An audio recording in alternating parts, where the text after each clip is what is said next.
Alright, how's it going, everyone? Today we are going to be talking about Wheel of Time Season 1, streaming on Amazon Prime. So, if you haven't been to my channel before, I have done quite a few Wheel of Time books. I have read the Wheel of Time. I'm working on my third read through right now with my friends as they are reading through for the first time to kind of we're doing discussions about it, and I'm doing reviews on the books as I'm going through it again, just because I like to have things fresh in my head when I go to review them. So I would say I'm a pretty big Wheel of Time fan. It's definitely a commitment to read it even once. Multiple times is a lot. I know people that have done it. I know some of you that have watched my videos have read multiple times through. There's a lot. But it is a very dense and deep series, and there are really good elements to it, especially with just how long it is. There's just so many good setups and payoffs in the especially in the concluding part of the book. So the first season focuses primarily on the elements that happen in the first book of the series, called The Eye of the World.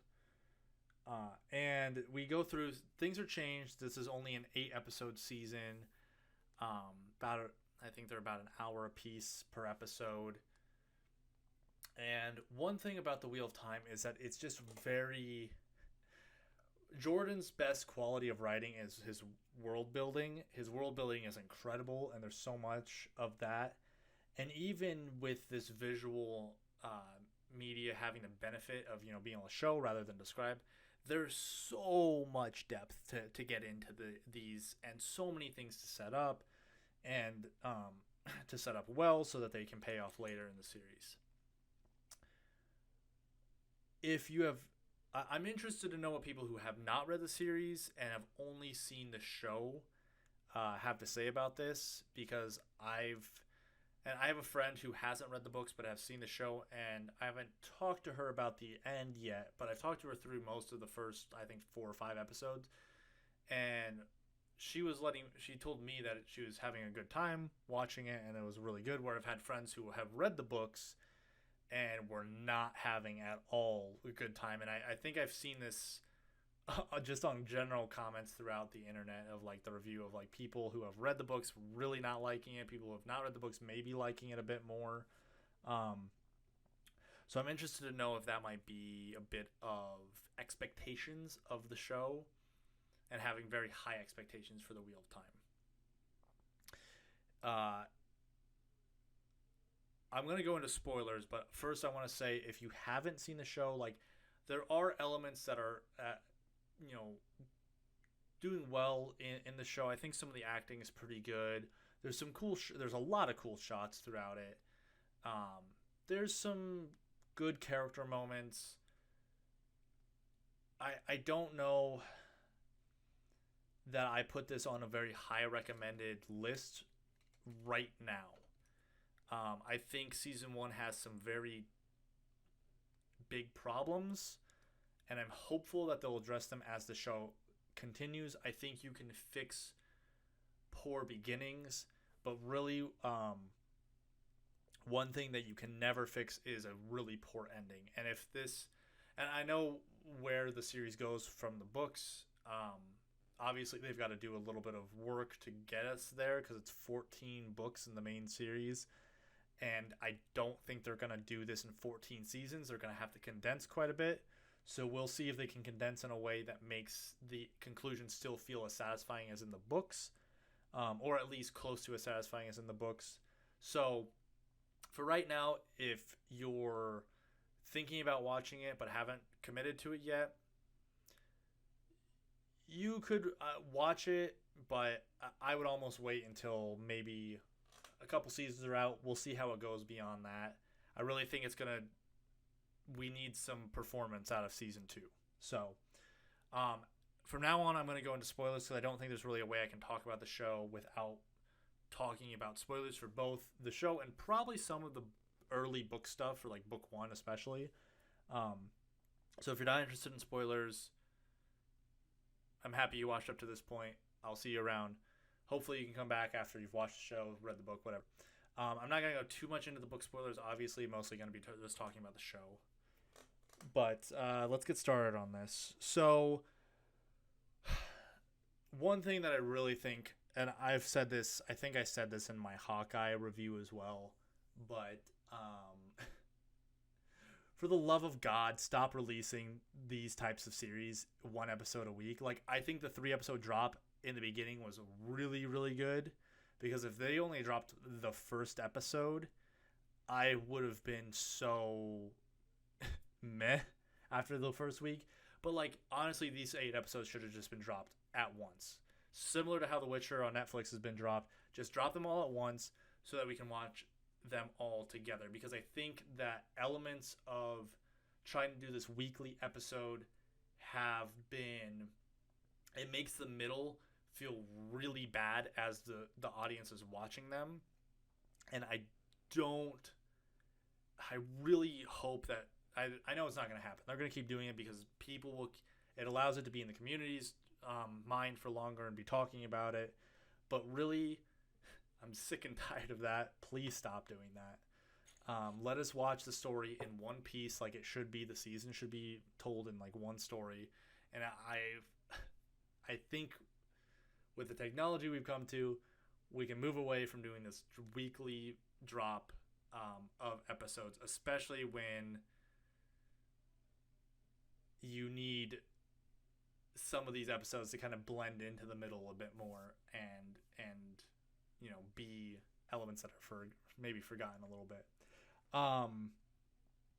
With that being said, I'm going to start with the positives that I really liked about the series. I thought that, especially a few changes in episode 4, with we get to meet Logain earlier, stuff like that.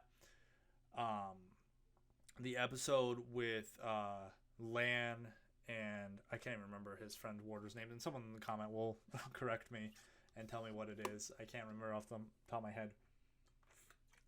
But the episode where he kills himself and Lan, we have that emotional scene with Lan, and we got to see Moraine, in tears just because she can feel his pain.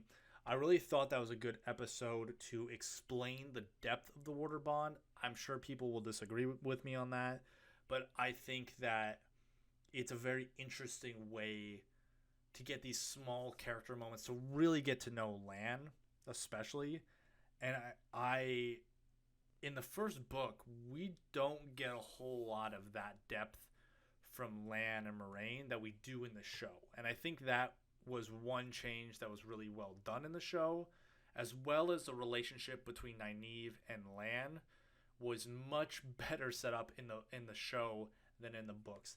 In the books, there's almost no setup for the relationship. It just kind of happens in the background that we don't get to see, and it's just like we're supposed to take it. And that's a big problem throughout the series of books with Jordan's writings, is a lot of times he'll just skip the setup part, and it's like these people are in love, and we've just didn't get to see, it was off screen type thing.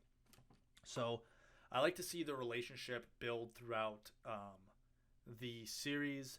I thought the relationship with Matt and Rand in the earlier episodes was really well done when they were on their own. I thought that was really cool to see the effects of the dagger on Matt. I thought was really well done. I wish Tom Marilyn would have been in the show a bit more. I wish he would have been introduced in earlier episodes. Maybe we could have spent a little bit more time in Emmons Field and got more of these pieces. We've spent more time with Tom and stuff like that, and a few more of these characters. I enjoyed the time we did get to spend with him, but I just thought it was super brief.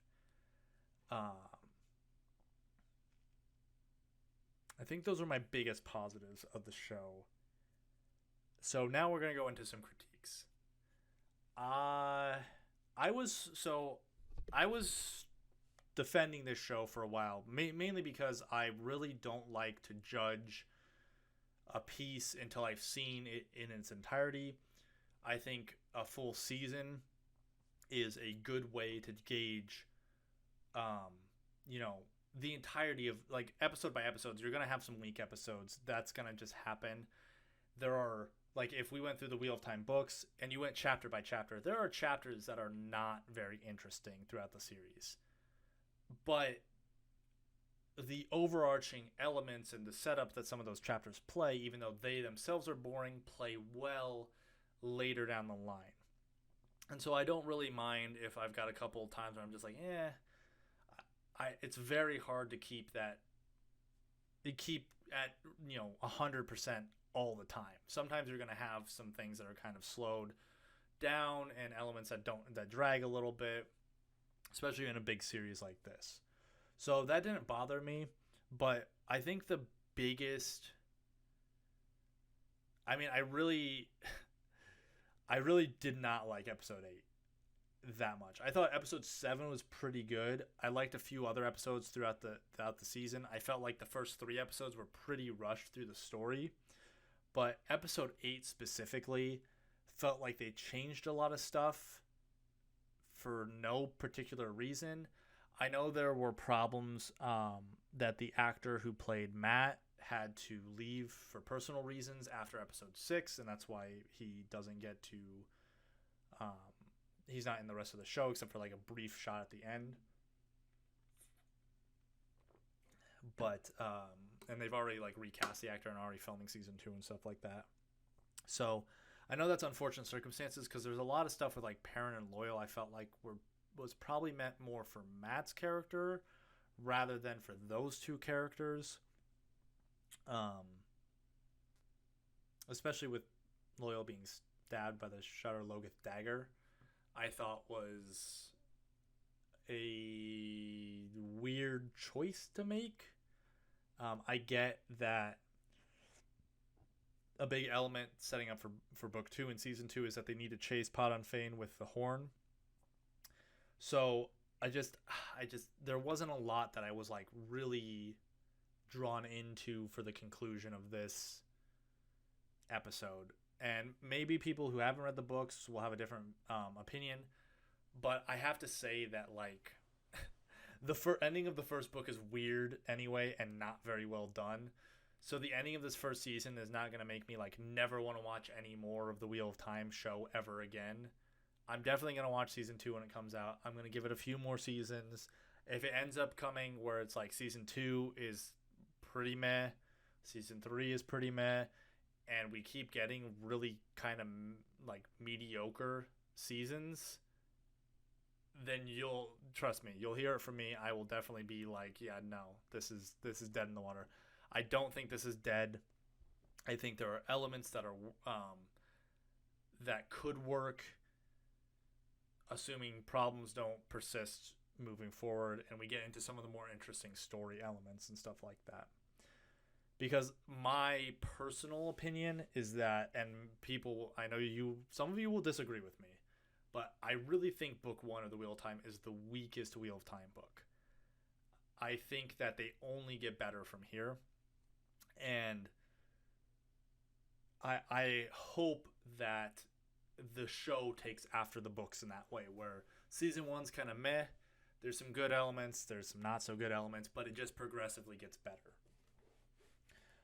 Another thing I really want to talk about is that, because I don't know how many seasons they're going to do. I would assume probably 10. That's a long time to be filming. That's 10 years probably of work. I definitely don't think they're going to get 14 seasons. There's no way. That's so long to commit and have these characters play this role for that long is like a lot to ask for, and I don't think you're going to get that. 10 years is a lot to ask for on its own. So they're definitely going to have to condense some things, but they needed more episodes in this season. They needed at least a couple more, and the reason they needed that is because they needed more slow moments with these characters. Now, the first book as well, I think that the character development for the Emond's Field 5 is not very thorough in the first book of The Eye of the World. I think they did a little bit better on some of those elements here, but there was definitely pieces that got dropped in telling. And the best character I think that was developed, which is unfortunate, was Matt. I think Matt was really interesting in the story. I think they did a much better job with Lan, Moraine, and Nynaeve in this season. I actually found them more interesting. Like, I love Lan and Moraine, don't get me wrong. I think they're super interesting in the first book, but there's more details given to them in this, and they're kind of like the perspective that's carrying the story forward. But I think you needed a couple more episodes to really spend time with these moments and to let some of this breathe a bit more. Spread some of the first 3 episodes out a little bit more. They were really condensed. They were like blowing through chapter after chapter really, really quickly. And I get it. There's a lot of story to tell, but we needed some time to just sit and get to know these characters, especially since this is the first season. And like, book readers already know who these characters are, but show watchers only, I wouldn't say, they don't know as much about these people. They really need that time to get connected with these characters and like be rooting for them. And I don't know that the show did that well enough. And I think they're gonna need, like, that's the other thing, is like moving forward in this season, I think they can get away with it. In future seasons, they're gonna need more time. They're gonna need more episodes, especially because a lot of the books later down the line, this isn't really a big spoiler, but characters get split up, so there's a lot of perspectives going on and a lot of important stories being told. So I'm hoping that when we get to those, maybe they'll make more episodes, and that'll be a way in which they can condense the books down to get the same amount of story in the seasons without having to have like 14 seasons to tell one book per season. Because there's a lot of the books that some characters don't even pop up in. So hopefully that'll happen as we move forward.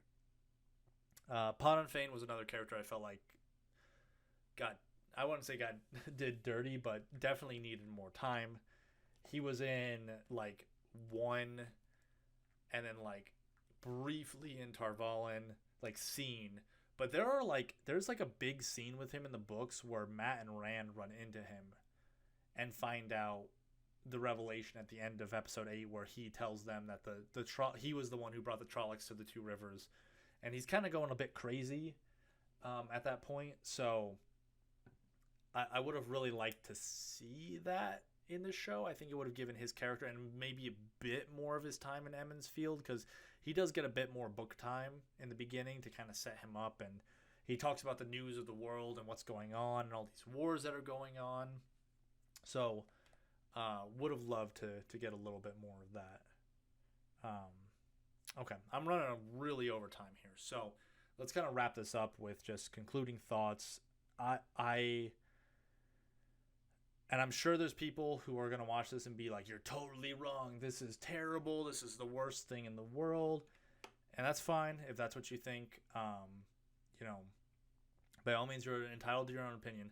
My opinion is we'll see where this goes moving forward. I don't think season 1 was very good. I don't think it was the worst thing in the world. I don't think it's the end of the world.